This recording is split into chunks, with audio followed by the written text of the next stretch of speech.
Welcome back, my matcha loving besties, to another episode of Matcha Talks with Tam. And today we're going to be talking all about how to choose peace and happiness in your daily life.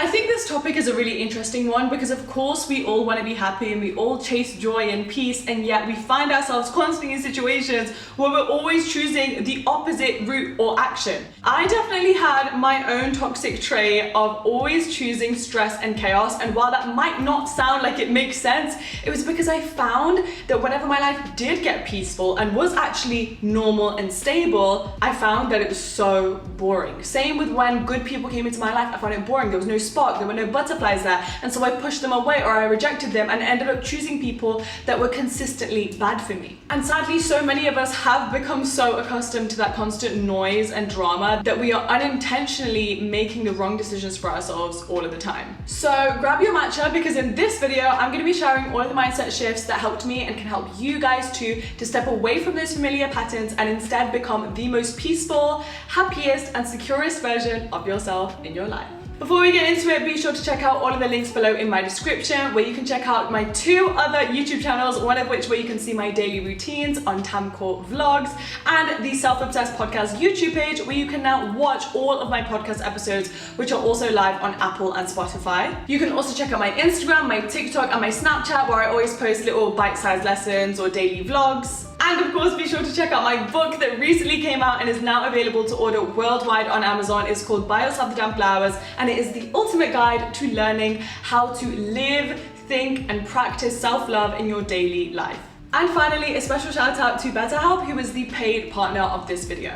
If you didn't know, BetterHelp is an online therapy service that can help you take your self-care to the very next level from the comfort of your own home. You can have your therapy sessions on messaging, on phone call or video chat, literally whatever is most comfortable for you. And all you have to do is go online and fill out a few questions that will assess your specific needs, and then BetterHelp will match you with a therapist that best suits your needs, in most cases in 48 hours or less, which is so quick. And if for whatever reason the therapist that you've been matched with on BetterHelp isn't quite the right fit for you, then you actually get to switch to a different therapist at no extra cost. I am honestly the biggest advocate for therapy, and I think everybody needs to try it at least one time in their life. And by bringing in a trained professional, a therapist who is there to help you through these problems, to help you identify your triggers, to help you emotionally and with your self-care, is the best favor you can do for yourself to actually fully and effectively and also quickly be able to level up into the best version of yourself. And you can all go to betterhelp.com/tamkaur for 10% off your very first month of therapy with BetterHelp.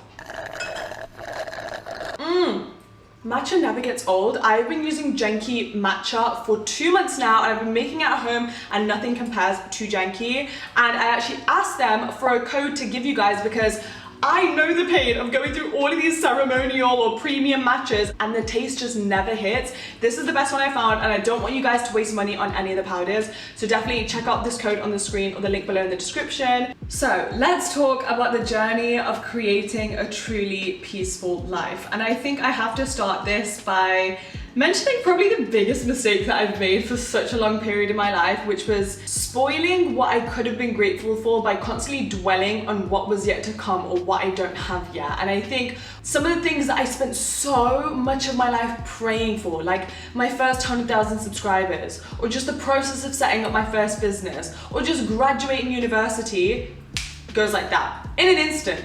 Literally in a few seconds, because immediately I'm like, oh, but now I don't have a job. Oh, but now I need to hit 1 million subscribers. And you are constantly stuck in this never-ending loop of anxiety, and almost like you feel like you're not good enough, or your happiness is at the end of this line that just keeps getting longer and longer and longer.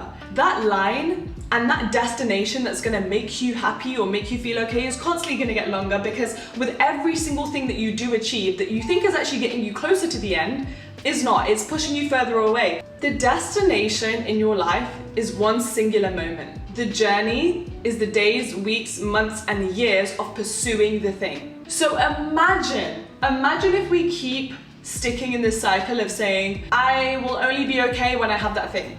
Or, oh, well, I'll stop being stressed and I'll be happy when I finish my education. That's years of your life. That's years of your life that you are literally writing off with all of the enjoyment and all of the gratitude and peace that you could experience in that for this one singular moment where you will feel happy for that day or week before another goal comes, and then it's the same old cycle. And it's so okay to think about your future and dream about being bigger. That is such an admirable trait to have, but don't forget about all of the things you have to be grateful for now that absolutely transformed my life. And you know what? Being grateful, it does not have to be big or fancy or expensive. I wake up, I'm grateful for the weather outside. I'm grateful for my ability to be able to walk to the gym in the morning. I'm grateful that my health is in the right place. Like, it's something to be so happy and so grateful about. And with all of the responsibilities that is constantly chucked at us throughout life, we're gonna forget to do these things. And that's why I think it's really important to have a daily gratitude practice where you're gonna be super intentional about those things. So for you, this could look like journaling. There are actually so many apps on the market right now where you have apps where you can like journal just a recap of your day. You could keep a video diary in your phone. When I was a teenager, I actually used to do a video diary on my Snapchat, my eyes only.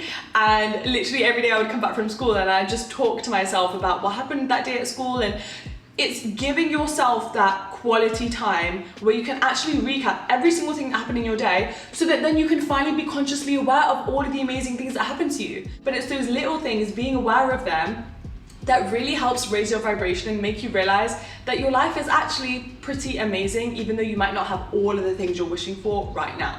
And this also links into creating moments that you can be grateful for, which I think is not spoken about enough. My entire life, I thought happiness was something that you need to find, or that you need a certain set of circumstances in order to feel it, or in order to be okay with life, but it's so far from the truth, and happiness can be created. The power is literally all in your hands to be able to decide whether the day you're gonna have today or tomorrow is gonna be a happy one. That is all up to you. It doesn't matter what the weather's like, it doesn't matter how other people treat you, it doesn't matter what life is like at school, at work.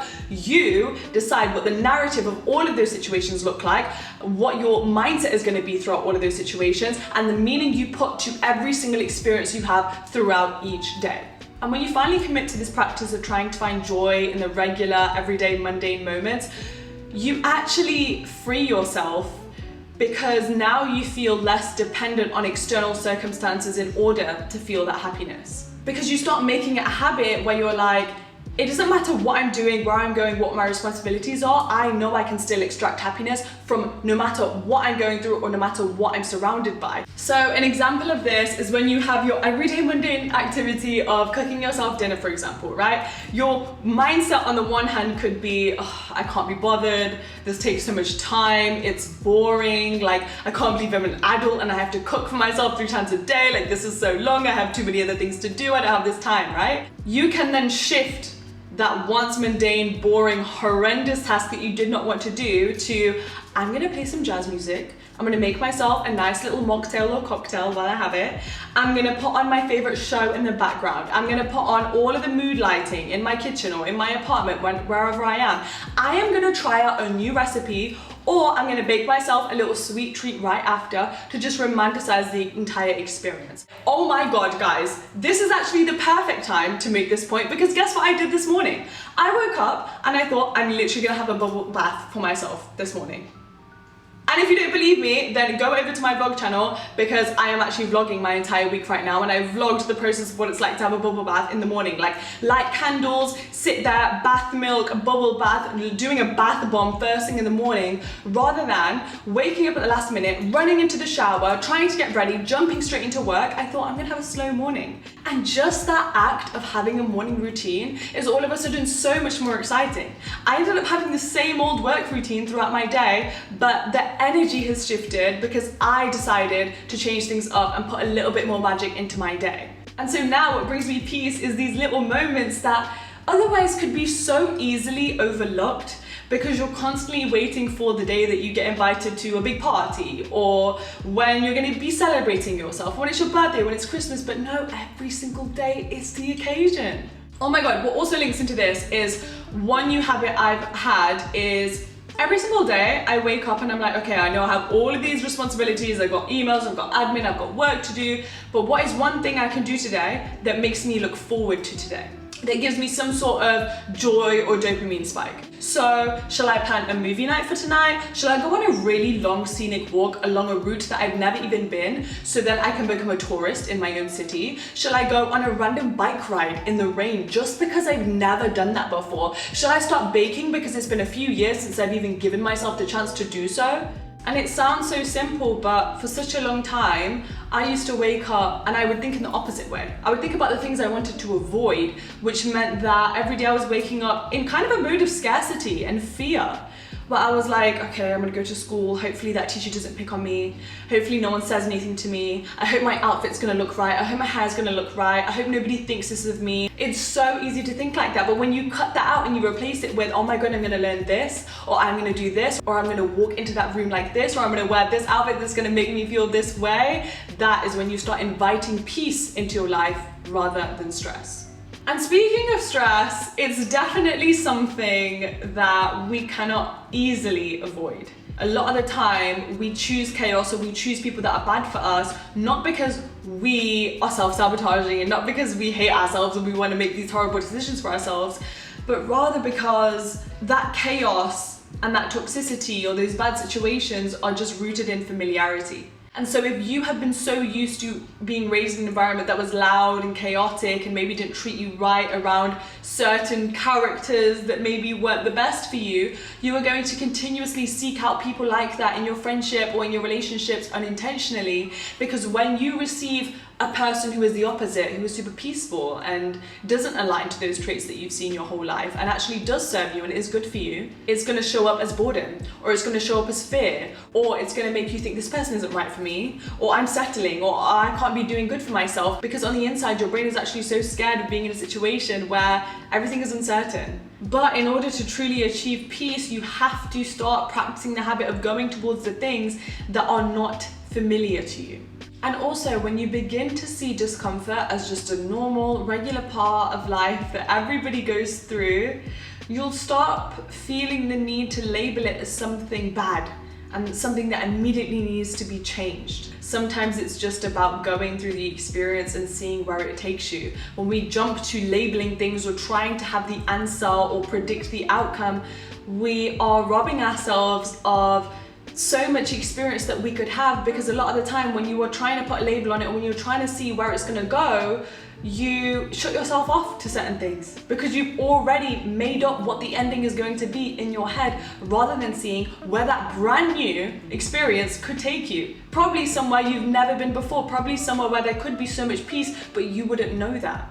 I also cannot talk about the importance of living a peaceful life without mentioning the role that people pleasing and authenticity and validation has in trying to take it away from you. I got so much peace when I came to the realization that there is so much power in being disliked, and that does not mean that I am any less worthy or any less likable. Everybody is disliked, it's a normal part of life, and once I stopped taking it so personally, I felt so much more free. You finally feel more grounded and empowered, and most importantly, more happy, because you are doing what serves your purpose and your higher self rather than what everybody else expects of you, which oftentimes is going to drain you of so much energy and going to drain you of doing the things that actually align to what you're meant to do in this life. And if all of your actions and behaviors and feelings are not matching up to your true desires and where you want to go to, you're never going to feel good. Plus, when you are associating how other people are reacting to you, or most importantly, how other people feel about you or perceive you, when you are linking that into how you feel about yourself, your self-worth and your inner peace is always going to slip away, because it is attached to external factors, to people outside of yourself. But the second you start to feel comfortable in who you are on your own, in spending quality time on your own, peace becomes the most consistent thing in your life, because it's always staying with you. It doesn't matter how other people are treating you or how they are reacting to you. The peace is always coming from within you, not them.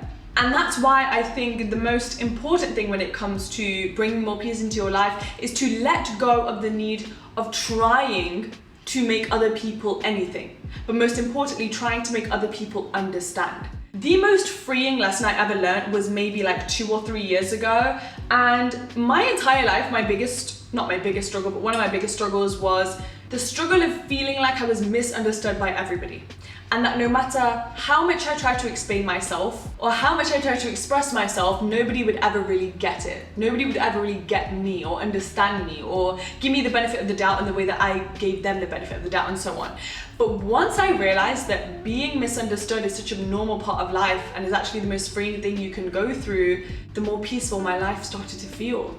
Because I realized every single person views me in their own unique lens. My parents, my cousins, my friends, my grandparents, people that I meet in work environments, everybody views you based on their own projections and life beliefs and lessons they've been taught and their own traumas, that nobody else's opinion of you can ever be accurate and ever be valid. It's actually harming to yourself to expect other people to understand yourself when really the only person that can ever have a valid opinion of you and 100% understand you is you, because you're the only one with all of the facts. It just finally helped me stay detached from everybody else's opinions of me because I realized that they would always be wrong. But let's say you are really struggling with all of the people in your life and maybe things just aren't good for you right now. One thing that really helped me was just knowing that no matter what phase I'm in my life, knowing that this too will pass. And if it doesn't feel like that right now, or if you feel like you're going to be stuck in this bad place in your life for a long time, I want you to think back to all of the times in your life before where you just felt like you were struggling or that you would never see the other side or you'd never get through it, and now you're here. And a lot of the things that you used to go through a couple of years ago don't even matter now. You can't even feel the effects of it. You can't even remember why you were so sad. And in fact, those struggles might feel so trivial to you now and what you're going through right now, because guess what? You got through them. And when you realize that, then you free up all of this space and all of this energy to start seeking out the fun in your everyday, because you're not so worried about fixing the problem or trying to make it go away or trying to figure out how long it's going to stay there for. You know it's only there to serve you, and it's going to go just like every other stressor you ever experienced will. But in the meantime, you can divert your attention to all of the things you have to be grateful for that day instead. And that brings us to the end of this Matcha Talks episode. Oh my god, that was episode 2. I loved it. I loved just like this informal, just chatting with you guys vibe. I really hope you guys liked it. If you did, please comment down below. Let me know if anything resonated with you, or let me know what topics you would like to be the theme of the next few Matcha Talks episodes. I hope you had your nice little favorite beverage and you were sipping on this and you were all cozy like me while watching this, because that would have been a vibe. You know, we're just catching up. I'm just telling you some of my deep thoughts. So I love the vibe of these videos. But I will see you guys same time next Friday for a brand new video. Be sure to check out all of the links in my description below. I would really appreciate it. And I will see you next week for a new one. I appreciate you. Bye.